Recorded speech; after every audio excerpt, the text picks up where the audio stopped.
വിധിയെഴുതി Ernakulam 79.89% വോട്ടിംഗുമായി polling പൂർത്തിയായപ്പോൾ തൃപ്പൂണിത്തുറയിലും കൊച്ചിയിലും പോരാട്ടം 80 കടന്നു. താരബൂത്തുകളിലെ തിക്കും തിരക്കും രാജ്യാന്തര പ്രതിനിധികളുടെ സന്ദർശനവും തെരഞ്ഞെടുപ്പ് ആവേശത്തിന് കൊഴുപ്പേകി.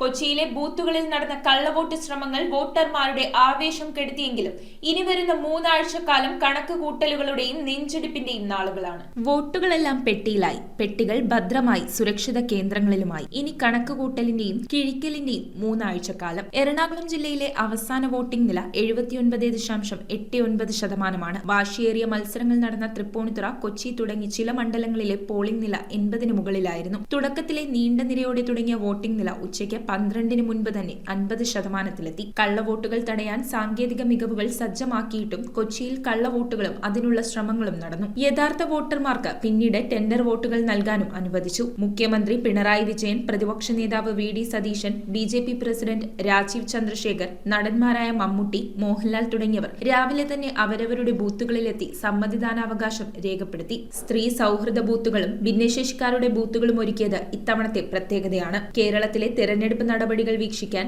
രാജ്യാന്തര പ്രതിനിധി സംഘവും കൊച്ചി മണ്ഡലത്തിലെ അമരാവതി സ്കൂളിൽ എത്തിയിരുന്നു. News bureau, Kochi.